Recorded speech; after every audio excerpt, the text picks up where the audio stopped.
Hi friends, இப்போ நீங்கள் பார்க்குறது வந்து சுசுகி அவென்யூஸோட ஃப்ரண்ட் டிஸ்க் கேலிபர் இது. ஸோ இப்போ வண்டியில் வந்து கீச்சுன்ற சவுண்ட் வந்ததுனால திறந்து பார்க்கும்போது வண்டியோட டிஸ்க் பேட்ஸ் இங்கே பிரேக் பேட்ஸ் வந்து தேஞ்சிட்ருக்கு. பொதுவாகவே நான் வந்து எல்லாம்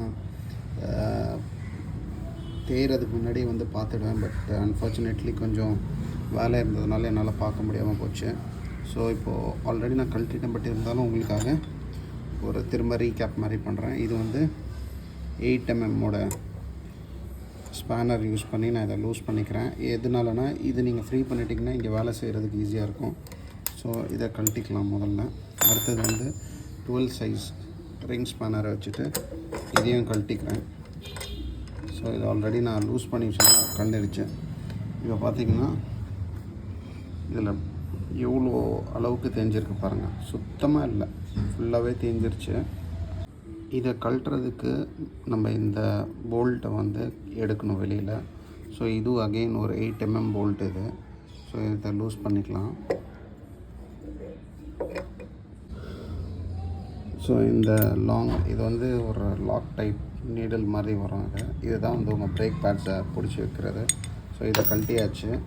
இப்போ பார்த்திங்கன்னா நீங்கள் ஈஸியாக பிரேக் பேட்ஸ் தனியாக வந்துடும். ஸோ வண்டி ஒரு 12,000 ஓடி இருக்குது. நான் இந்த வாட்டி கொஞ்சம் ரொம்பவே பார்க்காம விட்டுட்டதுனால டிஸ்க்கும் பேடும் சேர்ந்து தேஞ்சிருச்சு.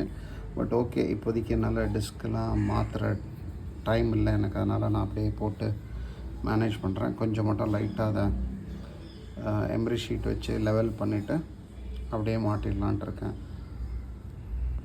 இது ஆல்ரெடி நான் வந்து பிரேக் க்ளீனரை வச்சு ஓரளவுக்கு ஃபஸ்ட் லெவல் க்ளீன் பண்ணியாச்சு. இன்னும் பெட்டராக க்ளீன் பண்ணணும். ஸோ இந்த பிஸ்டன் தான் வந்து நீங்கள் பிரேக் அப்ளை பண்ணும்போது ஆயில் இது வழியாக, இந்த டியூப் வழியாக ஆயில் வந்து இது புஷ் பண்ணி வெளியில் தள்ளணும்.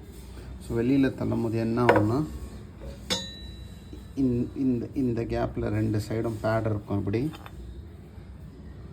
இந்த பேடு இந்த டிஸ்கில் போய் தேய்ச்சி ஸ்டாப் பண்ணும் பிரேக். அதனால தான் டிஸ்க் பிரேக்ஸ் வந்து ரொம்ப எஃபிஷியண்ட்டாக இருக்கும் உங்களுக்கு. ஸோ இந்த பிரேக் பேட்ஸ் வந்து நான் மவுண்ட் ரோட் ஜிபி ரோட்டில் தான் வாங்கினேன். ஒரிஜினல் தான் வச்சது. ஸோ இதோட காஸ்ட் பார்த்திங்கன்னா 880 ருபீஸ் ஒன்று. ஸோ இதோட திக்னஸ் பாருங்கள், நம்ம பிரேக் பேட்ஸோட திக்னஸும் பாருங்கள். இங்கே பாருங்கள், பக்கத்தில் வச்சு காட்டுறேன். ஸோ ஃபுல்லாகவே அந்த உள்ளார அப்டசிவ்ஸ்லாம் தேஞ்சி போய் இன்ஃபேக்ட் மெட்டலும் ஒராசிஞ்சிருக்கு. இது பாருங்கள் எவ்வளோ திக்னஸ் இருக்க வேண்டியது. இது எதனாலனா முற்றிலும் என்னோட தவறு. நான் பொதுவாக என் வண்டி வாங்கி நான் ஒரு சர்வீஸ் கூட ஷோரூமில் விட்டதில்லை. ஏன்னா அது எனக்கு திருப்தி வராது. மற்றவங்க எப்படி அவங்க சர்வீஸோட ஃபீட்பேக் அதெல்லாம் நான் சொல்ல விரும்பல. பட் என்னை பொறுத்தளவுக்கு என் வண்டிங்க எனக்கு பிடிச்சமான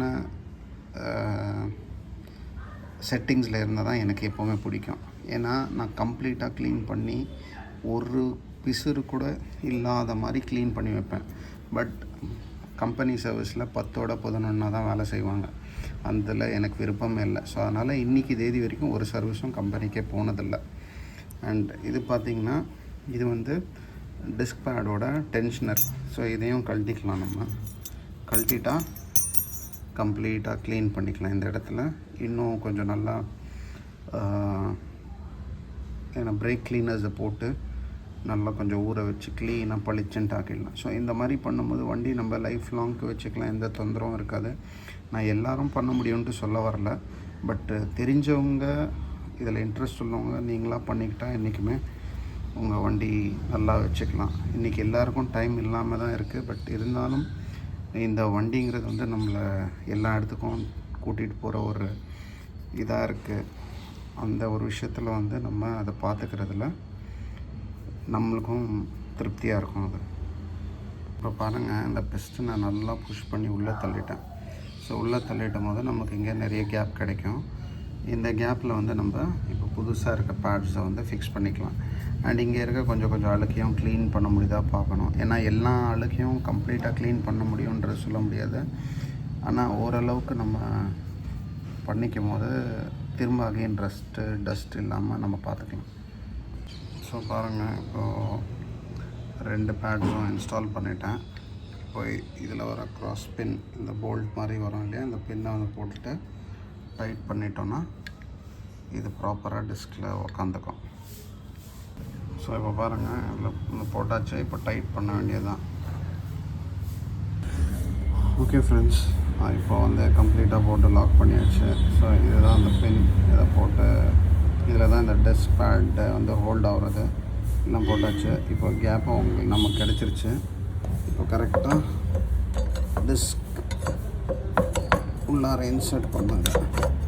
ஸோ பண்ணியாச்சு. பண்ணிட்ட உடனே நம்ம என்ன பண்ணோம் அப்படின்னா, இந்த 12 mm போல்ட்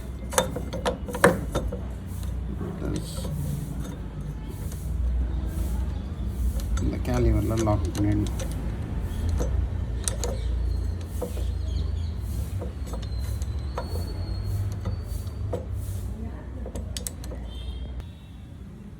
ஆல்ரைட் ஃப்ரெண்ட்ஸ், இப்போ வந்து கம்ப்ளீட்டாக போட்டு முடித்தாச்சு.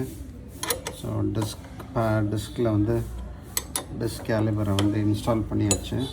ஸோ புது பேட்ஸுங்க மாற்றிட்டு டிஸ்க் பேடை மாற்றிட்டு இப்போ பண்ணியாச்சு. இதுக்கு மேலே வந்து எவ்ரி ஒரு 5000 செக்அப் பண்ணிக்கிட்டு ப்ராப்பராக இருக்கான்ட்டு பார்த்துக்கணும். Thank you guys. இந்த வீடியோ உங்களுக்கு பிடிச்சிருந்ததுன்னா ஷேர் பண்ணுங்கள். அதே மாதிரி நீங்கள் இந்த வீடியோஸில் வந்து இந்த மாதிரி பார்த்துட்டு நீங்கள் டுட்டோரியலாக யூஸ் பண்ணனாலும் உங்கள் வண்டிக்கு நீங்கள் யூஸ் பண்ணிக்கலாம். தேங்க்யூ. பாய்.